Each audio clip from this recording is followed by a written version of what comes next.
Peace of the Lord with everybody.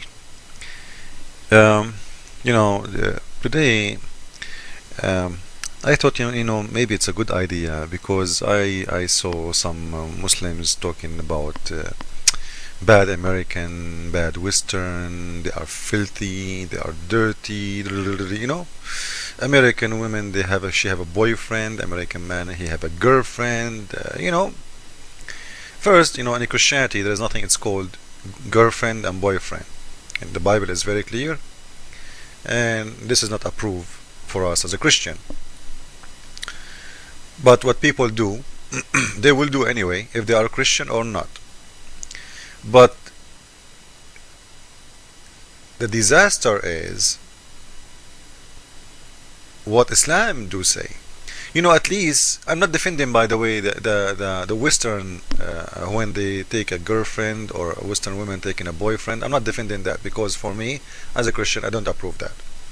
As long as there is a sex involved, this is not approved by God. But what is really scary, if those people, the Muslims they talk about, the American, the Western, the Canadian, the European, whoever they are, at least an American man, when he takes someone as a girlfriend, he is just not going with a woman, she is a prostitute. There's a huge difference between boyfriend and girlfriend and prostitution. Prostitution is someone you pay for sex. I think this is very clear, and all of us we agree about that. When a man and woman they go as a friends and they have a relationship between each other, and because of that they have sex, this is not a prostitution, either though it's not approved by the Bible at all. I'm just talking about it how it is. This is not a prostitution and I have nothing to do with the prostitution. But the scary that in Islam you can rent a woman for sex and this is legal. I will show you verses from the Quran approving that, and I will show you a hadith from Muhammad mouth himself saying that you can rent women. Actually, you don't, maybe a Muslim will say to you, oh, he's talking about temporary marriage, and you rent them, you marry them for a temporary period of time. No, I'm not talking about that. That one is a prostitution too. Muslims they call it marriage, but it's not a marriage, because you can go and say out to a woman, hey, can you marry me for 15 minutes? And she will say, okay, but how much you want to pay me? Then you will say, I will pay you $10. This is in Islam is considered marriage, and when the 15 minutes is over, the marriage is over. It's very clear this is a prostitution. But now I'm not talking about that at all. I'm talking about something different. This is the hadith from Sahih al-Bukhari, and again this is the official government website of Saudi Arabia. Hadith number, let me show you the website from the top, so nobody will say, oh, this is not an Islamic website, you are a liar, etc. This is the website, alislam.com, official government website. Hey everybody, you can go and open it by yourself and you will see. So hadith number 4725, Sahih al-Bukhari, the book of the F word and Nukah. This is the name of the book. نهي رسول الله صلى الله عليه وسلم عن نكاح المتعة. The Prophet, he did forbid the pleasure marriage. This is the chapter name, or the forbidding of the Prophet for pleasure marriage. The name of the chapter look as if he is forbidding that, but if we go down and read, we will see that the Prophet, he did practice that and he allowed that. So forbidding, Muhammad, he was a mentally sick person. He allowed things when he is horny, and then he changed his mind, and then he allowed it again, and then he changed his mind, and then he allowed it again. It's up to the mood of the Prophet, peace upon him. So in there it says حدثنا, we've been told from we was in the army. The Prophet, he came to us.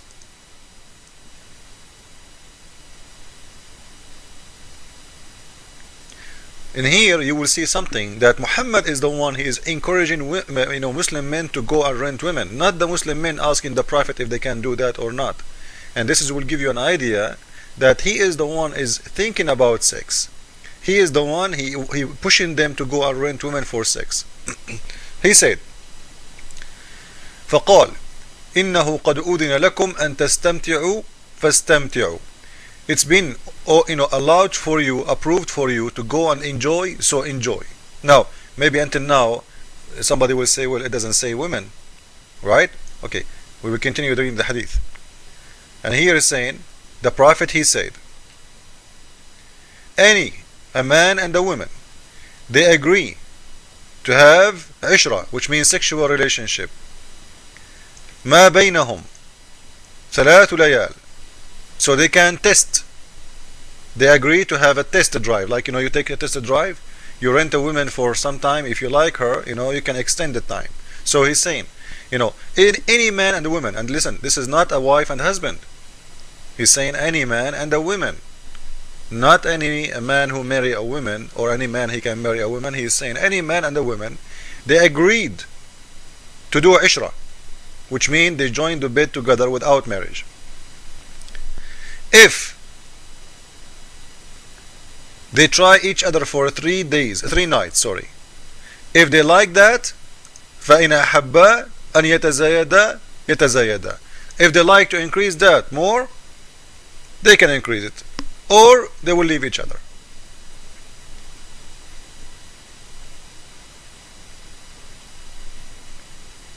So I can go to a Muslim woman and I say to her, hey, do you like to share the bed for me as a test drive, like for 3 nights? If I like you, we can extend the time. If she said yes, it's okay in Islam. Now the Muslims, they will say to you, well, yes, this the Prophet, he did that, but he forbid that later.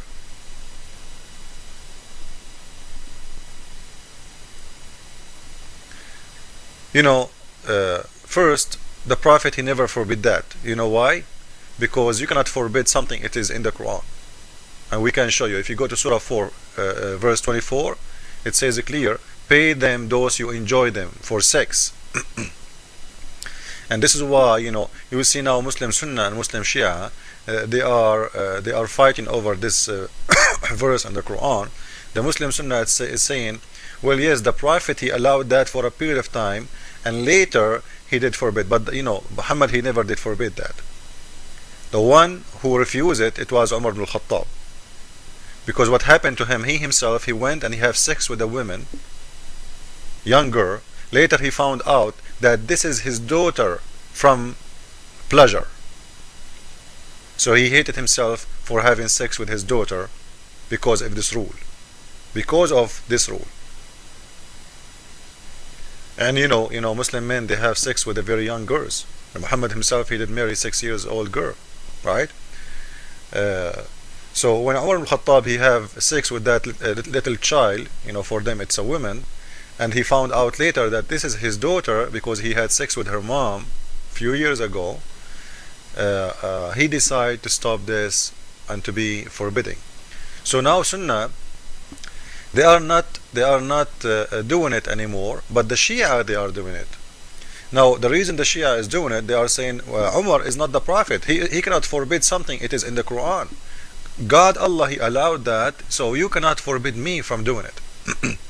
In any way, as long the Prophet himself practiced it, as long the Prophet himself allowed it, as long Allah himself approved it, and he made a verse about it, this will show us that Islam is a filthy religion. What kind of religion will say to you, you can go and take a woman to your bed as test drive, and you don't marry her? If you like her more, 3 nights, just test drive. If you like her more, you can extend the period. If the Muslims want to call this marriage, I don't know what is a prostitution. So at least an American woman, when she have a boyfriend, she don't have him in the bed for 3 days. I heard about people who they have a girlfriend and they are both together, they never cheat on each other for 7, 8, 10 years. But in Islam, it sounds like every one day I can have a new one. And you are telling me this is not filthy, and the Americans are filthy, and the Western are, if this is not filthy, so what filthy is? So any Muslim woman, she can rent during her lifetime maybe 200, 300 men, because every 3 days you can rent a woman. Imagine how many men they will be sleeping with that woman during her lifetime. She will have a very high mileage. Thank you all. As you see, Islam is false, cannot be from God. Thank you. God bless you.